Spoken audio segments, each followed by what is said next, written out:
Saya lihat Ustadz orangnya sangat percaya diri.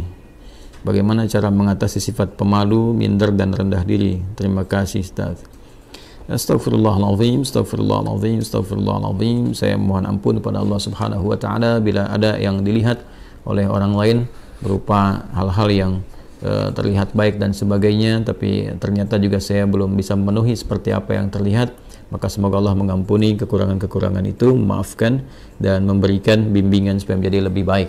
Ya, teman-teman sekalian, membangun kepercayaan diri pada hal yang positif itu tidak diikat dengan profesi seseorang, ya, atau tugas seseorang.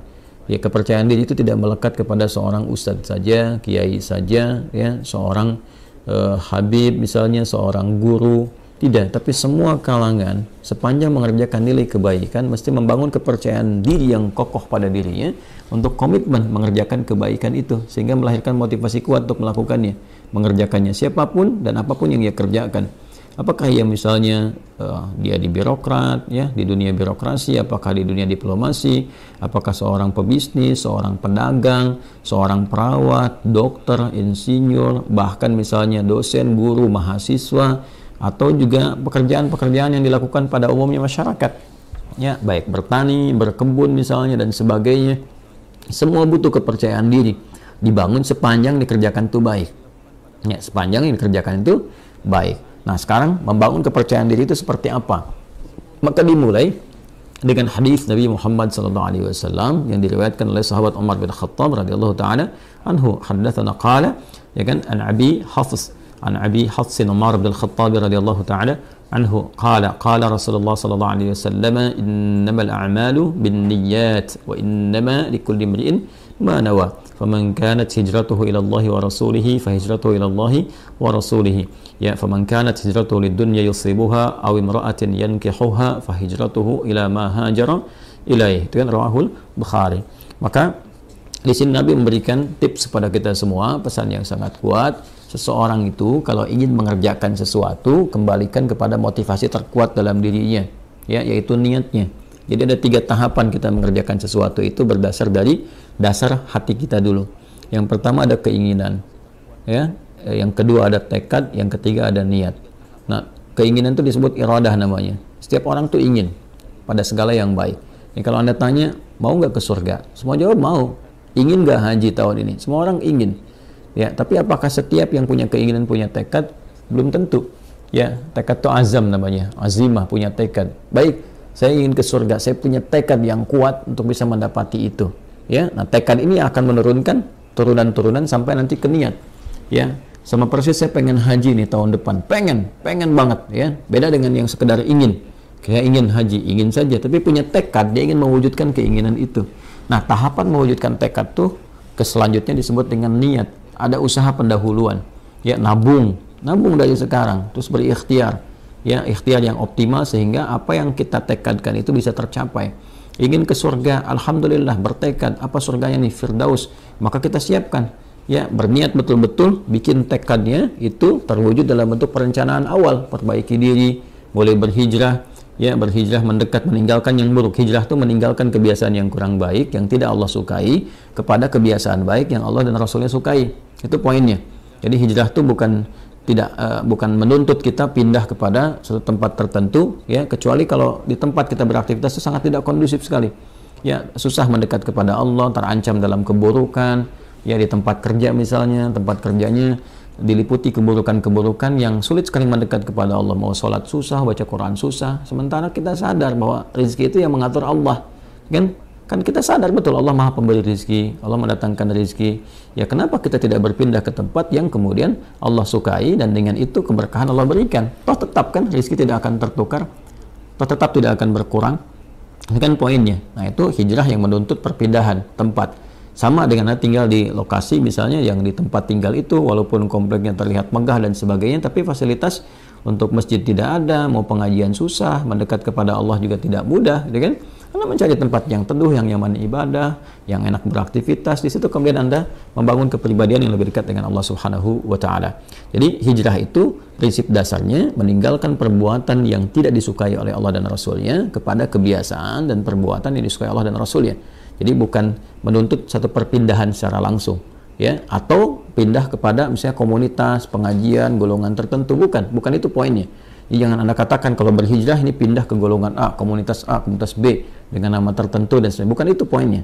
Ya, lebih kepada mendekat kepada Allah. Siapapun yang bisa membimbing kita sepanjang sesuai dengan ajaran-ajaran yang disampaikan oleh Nabi, mengacu kepada keterangan dasar Al-Quran, ya kita ikuti dalam kebaikan, ya tanpa harus mencela atau menepikan orang-orang atau golongan-golongan lain tertentu.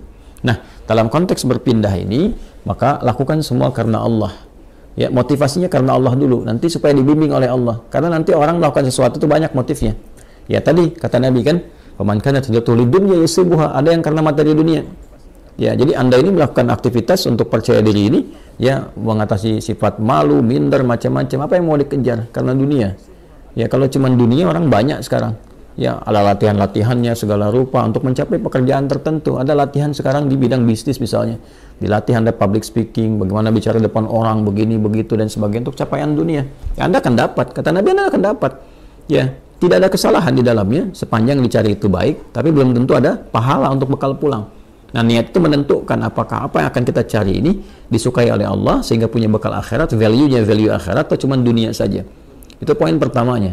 Jadi tanamkan pada diri kita itu motivasi yang kuat untuk mengerjakan sesuatu ini lillah, karena Allah, ya, dan Rasulnya. Nanti karena Allah itu memberikan kekuatan pada jiwa, dan Rasulnya memberikan bimbingan yang sudah Nabi contohkan kepada kita, ya, dan mewariskan pedoman-pedoman kehidupan yang abadi sifatnya. Nanti tinggal diikuti di situ, ya kan? Nah, jadi yang pertama adalah membangun kekuatan niat, motivasi diri dulu. Motivasi diri dulu. Saya ingin melakukan ini sebagai hujjah saya ketika kembali kepada Allah. Ya, saya ingin melakukan ini ya supaya Allah ridha dengan saya. Nanti dari niat yang benar itu Allah berikan kekuatan pada diri kita. Nah, niat itu diterjemahkan dengan apa? Setelah muncul dalam hati kita, kita akan memulai aktivitas itu yang baik itu, maka kita bisa mulakan itu dengan memohon kepada Allah. Nah, di sini dia. Jadi membangun sifat kepercayaan diri, diantaranya memulai dengan menautkan aktivitas yang akan kita kerjakan, ya, dengan harapan perlindungan dan pemberian kekuatan serta bimbingan dari Allah. Mohon taufik namanya, minta. Nah, itu keadaan itu disebut dengan tawakal namanya. Ya, tawakal itu menyerahkan keadaan kita yang akan kita ikhtiarkan, baik mulainya ataupun akhirnya kepada Allah, gantungkan kepada Allah, sehingga Allah memberikan perlindungan yang paripurna kepada diri kita. Maka Nabi mengajarkan kita untuk berdoa dalam memulai segala hal. Nah, doa itu juga membangun kepercayaan diri. Makanya orang kalau mau mengerjakan sesuatu, ketika dia berdoa lebih kuat kan? Ya, Anda mau bicara, Anda berdoa. Dan diajarkan kan di Quran di surat Thaha itu bagaimana seorang Musa alaihissalam dibantu sekretarisnya Nabi Harun alaihissalam, ya, dua-duanya datang kepada Firaun untuk berdakwah, menyampaikan kebaikan, membangun kepercayaan dirinya bagaimana? Kan berdoa dulu. Ya kan? Setelah dia berniat baik, menjadikan semua urusan karena Allah, dibimbing oleh Allah tuh. Ya, bimbingannya indah sekali. Jadi bimbing oleh Allah, nanti kalau datang katakan yang baik-baik, katakan yang lembut supaya dia sadar. Ya, di Quran surat Thaha itu kan ayat 43 sampai 44, faqula lahu qawlan layyina la'allahu yatadzakkaru aw yakhsha. Katakan yang lembut, kan? Katakan yang halus, tutur kata yang baik, yang elok dengan retorika yang benar, kan? Sampaikan aja. Nah, mudah-mudahan dengan itu nanti ya, ada kelembutan pada hati dia sehingga dia merasa takut kepada Allah dan memperbaiki diri. Nanti Allah bimbing, berikan kekuatan. Makanya nanti ayat-ayat berikutnya itu memberikan kepercayaan diri yang kuat kepada Musa. Ketika tawakal itu ada, lalu dibimbing doanya, Rabbi shrahli sadri wa yassirli amri wahlul 'uqdatam bil lisani yafqahu qawli. Lalu kemudian Allah menegaskan, jangan takut Musa, ya aku akan membersamai kamu, ya kan? Nah, kamu akan dibekali begini begitu dan sebagainya. Ini isyarat Quran yang sangat dalam. Tautkan aktivitas kita kepada Allah Subhanahu wa taala, lalu bacakan doa. Kalau di sini terkait dengan bagaimana supaya tampil bisa bicara dan sebagainya, doanya juga ada sendiri. Seperti tadi diajarkan di Quran, Rabbi shrahli sadri wa yassirli amri wahlul 'uqdatam min lisani yafqahu qawli. Nanti untuk belajar supaya pede nih, ya jangan sampai pesimis, waduh saingannya berat nih, waduh ini bisa nggak lulus ujian. Percaya diri, yang dituntut ikhtiar kok. Nanti Allah yang mengatur Anda masuk di kampus mana, di sekolah mana yang terbaik untuk masa depan kita. Kadang-kadang harapan kita ke A, tapi kata Allah jangan ke situ, kamu ke B aja, karena kamu nanti bakatnya akan dibutuhkan di bidang ini. Bisa terjadi. Ya, harapan masuk A, tiba-tiba masuk B, dan semua kampus bisa mendapatkan bagian-bagiannya gitu ya. Nah, maka di sini penting kita ikuti. Doa-doanya banyak ya. Rabbi zidni ilma warzuqni fahma, Allahumma faqihni fid din wa alimni ta'wil, sesuai dengan bidangnya masing-masing. Kalau belum tahu doanya, ucapkan apa? Ucapkan seperti Nabi bimbing dalam hadisnya. Ya, qala Rasulullah sallallahu alaihi wasallam, kullu amrin dhi balin la yubda'u fihi bi bismillahirrahmanirrahim fahuwa abtar. Maka mulai dengan bismillahirrahmanirrahim. Perbuatan baik itu niatkan, ya. Dalam diri kita kuatkan, ucapkan bismillahirrahmanirrahim. Anda mau kerjakan apa nih? Mau pidato? Bismillahirrahmanirrahim. Nah, ba itu nanti ada 14 makna. Di antara makna ba di situ nanti ada sebabiyah. Ya, dengan sebab aku akan mengerjakan ini, aku tautkan karena Allah. Ghayahnya, ghayah lillah, karena Allah subhanahu wa ta'ala. Maka mohonkan kebaikan kepada Allah. Minta kebaikan.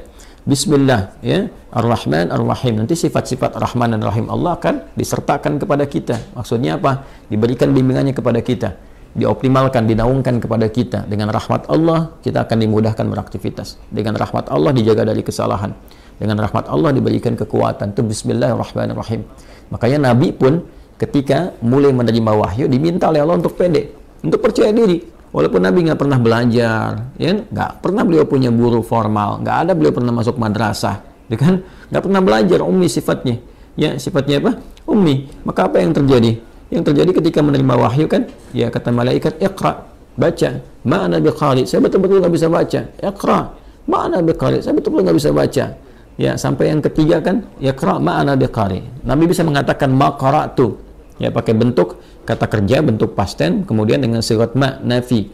Ya, saya nggak bisa baca. Tapi ketika ma bertemu dengan ba, itu taukid sifatnya. Ma ana bi. Ya, ma ketemu dengan ba, itu penguat taukid. Ba-nya jadi taukid. Saya betul-betul nggak bisa baca. Maka apa yang diturunkan oleh Allah Subhanahu wa taala untuk membangun kepercayaan diri beliau? Iqra bismi rabbikal ladzi khalaq. Muhammad SAW niatkan baca itu, ya, baca untuk mengikuti bacaan yang dibimbing oleh siapa? Oleh hamba yang Allah utus, ya, dan dengan kuasa Allah yang membuat, menjadikan sesuatu aja begitu mudah. Yang mencipta kamu aja begitu mudah, yang mencipta manusia aja begitu mudah. Apalagi menjadikan kamu terbimbing untuk bisa mengikuti bacaan, lebih mudah lagi. Maka lakukan karena Allah. Allah kan kuasa atas segala hal. Anda adabnya, kalau Anda sulit melakukan sesuatu, Anda akan berusaha minta tolong kan pada yang lebih kuat. Oke? Ya, ada misalnya seorang usil pada Anda minta tolong pada yang lebih kuat, atau Anda lapor misalnya kepada yang berwenang dan sebagainya. Kenapa? Karena sifat dan fitrah manusia mencari yang lebih kuat. Siapa yang lebih kuat dibandingkan dengan Allah? Siapa yang memberikan kekuatan pada kita lebih dibandingkan apa yang Allah berikan kepada kita? Maka tautkan diri kita kepada Allah. Iqra bismi rabbikal ladzi khalaq. Nah, inilah kekuatan doa. Doa membangun kepercayaan diri. Doa membangun kekuatan. Ya, nanti setelah itu yakinkan bahwa apa yang Allah berikan kepada kita itu sempurna dan bisa melakukan apapun. Ya, sepanjang nilai itu baik. Wa 'allama Adam al-asma'a kullaha. Allah mengajarkan kepada Adam semua jenis segala hal yang bisa digunakan dalam beraktivitas di bumi ini. Ya, karena Adam itu nabi, Adam itu rasul. Nabi bukan rasul, maaf. Adam itu nabi walaupun beliau bukan rasul. Ya, karena bedanya kalau nabi diberikan risalah terbatas untuk diri dan kerabat dekatnya, ya tidak untuk umat. Adam diutus, umat belum ada, baru ada diri dan kerabat dekatnya, itu istrinya sendiri dan nanti anak keturunan awal dasarnya. Maka dipilih oleh Allah di Quran misalnya surah ke-3 Ali Imran ayat ke-33. Innallaha astafa Adam. Nanti baru ketika ada umat, komunitas, nanti risalah diberikan membimbing umat menjadi rasul, yaitu Nuh alaihissalam. Makanya nanti innallaha astafa Adam wa Nuha, ya, wa ala Ibrahim wa ala Imran ala alamin. Dan ketika Allah kemudian memberikan sifat pengajaran, ada fitrah kenabian. Fitrah kenabian itu diajarkan secara langsung. Semua diajarkan, segala hal yang terkait dengan kebutuhan membangun risalah di muka bumi ini. Jadi Nabi, Rasul diajarkan, semua diajarkan. Nah, tapi mereka manusia. Kita manusia, kita bukan Nabi, kita bukan Rasul. Kita manusia, kita bukan Nabi, kita bukan Rasul. Maka sifatnya potensi ditanamkan pada diri kita. Jadi di dalam diri kita ini potensinya banyak sekali bakatnya. Ya, dan kita harus yakin, percaya diri, bakat apapun yang dibutuhkan untuk memberikan maslahat pada kehidupan kita di bumi ini bisa dicapai. Jadi di sini ini ada kemampuan dalam diri kita ini. Ya, untuk menjadi ahli fisika kah, kimia kah, matematika, ya dalam saat yang bersamaan ahli Quran, ahli hadis, mau bicara apapun. Coba lihat manusia tuh, lidahnya Masya Allah. Diajarin bahasa ini bisa, bahasa Inggris bisa, bahasa Arab bisa, bahasa Cina bisa. Ya, macam-macam tuh. Itu dari lidah, dari bahasa aja. Coba lihat bagaimana Allah memberikan kemampuan pada kita dengan memori yang sangat luar biasa untuk bisa mengingat dan hafal benda-benda. Anda itu luar biasa. Coba kalau Anda mau kumpulkan benda-benda di lingkungan Anda aja, Anda bisa ingat tuh. Ya, benda-benda lingkungan kita bisa kita sebutkan 1, 2, 3. Berapa banyak memori kita, kapasitasnya. Artinya kita ini makhluk yang sangat unik. makhluk yang sangat istimewa. Laqad khalaqnal insana fi ahsani taqwim. Quran surah 95 ayat keempat itu. Allah bersumpah dengan 3 risalah. Risalahnya Nabi Isa alaihissalam, Nabi Musa alaihissalam, Nabi Muhammad sallallahu alaihi wasallam. Ya. Wattini wazzaitun. Dengan Nabi Isa alaihissalam, watturi sinin Nabi Musa alaihissalam, hadzal baladil amin, ya Nabi Muhammad sallallahu alaihi wasallam. Laqad khalaqnal insana fi ahsani taqwim, dan pakai lam dan qad, pakai taukid dan tahqiq untuk menunjukkan kesempurnaan secara fisik aja udah sempurna tuh penciptaan manusia. Fisiknya sempurna, akalnya sempurna, potensinya sempurna. Tinggal kita membangun kepercayaan diri bahwa dengan kesempurnaan ini kita bisa mencapai itu. Kita bisa percaya pada diri kita dan tautkan kepercayaan itu kepada Allah Subhanahu wa taala. Maka itu di antara cara yang terbaik. Kemudian setelah itu ikhtiar dan belajar secara bertahap. Ya, la tarkabunna tabaqan an tabaq, step by step. Barangkali di sini nanti akan ditemukan beberapa kekurangan yang Allah tampakkan untuk diperbaiki. Jadi kalau salah wajar, namanya baru belajar. Ya kalau sudah pintar, ya wajar kalau nggak salah lagi. Kan kita baru belajar nih. Belajar bicara ada salah, wajar. Ya saya saja bisa salah. Ya dan pasti salah karena manusia kan sifatnya. Tadi barusan kan salah. Ya salah, ada slip of tongue misalnya, ketidaksengajaan, atau bahkan pikiran lebih cepat duluan, lisan baru bisa mengikuti, mungkin terjadi. Ya atau memang betul-betul salah dan harus dikoreksi. Ya tidak ada yang sempurna. Karena itu disebut dengan insan, kata Ibnu Abbas radhiyallahu taala anhuma, yang dikutip kemudian oleh Ibnu Mandzur dalam kitabnya Lisanul Arab, summiyal insanu insanan minan nisyan. Ya disebutkan insan itu ya dari kata nisyan. Nisyan itu lupa. Ya, manusia itu akarnya insan seakar dengan nisyan, yaitu lupa. Li'annahu 'indama uhida ilaihi fanasiya. Karena ketika dia punya komitmen kadang dia lupa. Dia punya komitmen dengan Allah untuk menyembah, dia lupa, nggak nyembah Allah. Dia punya komitmen berbuat baik, dia lupa, nggak berbuat baik. Ya, makanya kalau ada orang berdusta, sebetulnya dia tahu dusta itu salah, cuman saat berdusta dia lupa. Ya, dia tahu korupsi itu salah, cuman saat korupsi dia lupa. Makanya lupa itu seringkali disandingkan dengan salah. Ya, nasiya itu lupa, nasitu saya lupa, nasina ya kita lupa, akhta'a itu salah, akhta'tu saya salah, akhta'na kita salah. Rabbana la tu'akhidna in nasina au akhta'na. Ya Allah, mohon jangan hukum kami kalau kami pernah lupa dan dari lupa itu jadi salah. Itu di Al-Baqarah ayat 286. Jadi nasiya itu lupa, nanti turunannya insan disebutkan setidaknya 65 kali kurang lebih dalam Al-Quran. Nah, kadang repotnya makanan kita nasi. Nasi, banyak makan nasi, banyak lupa. Saya pernah waktu kuliah itu dosen kami tanya, "Ma makna kita apa artinya ini?" Kita jawab kompak, nasina ya Ustaz, kami lupa. Maka Ustaz kami respon, akaltum nasi katsiran fanasitum. Kalian banyak makan nasi maka kalian lupa. Nah, itulah di antara langkah-langkah awal membangun kepercayaan diri, memotivasi, menguatkan niat, memohon kepada Allah bimbingan, kemudian mendekatkan diri kita kepada Allah dengan berdoa sesuai dengan objek aktivitas yang akan kita kerjakan, atau setidaknya mengucapkan Bismillahirrahmanirrahim sebelum memulai aktivitas. Setelah itu yakin pada diri kita ada potensi untuk melakukan itu, lalu belajar dari kekurangan, kesalahan. Kalaupun ada salah, jangan langsung divonis saya nggak bisa. Tidak, bukan begitu caranya. Tapi Allah menampakkan itu supaya diperbaiki dan jadi lebih baik untuk ke depan. Setelah itu nikmati hasilnya. Ya, ikuti, nikmati, dan bangun tawakal hasilnya kepada Allah. Fa idza faraghta fansab wa ila rabbika farghab. Kalau sudah selesai, tata lagi dan hasilnya tujukan kepada Allah, tawakal. Bagaimana Allah memberikan yang terbaik kepada kita. Wallahu ta'ala a'lam bis-shawab.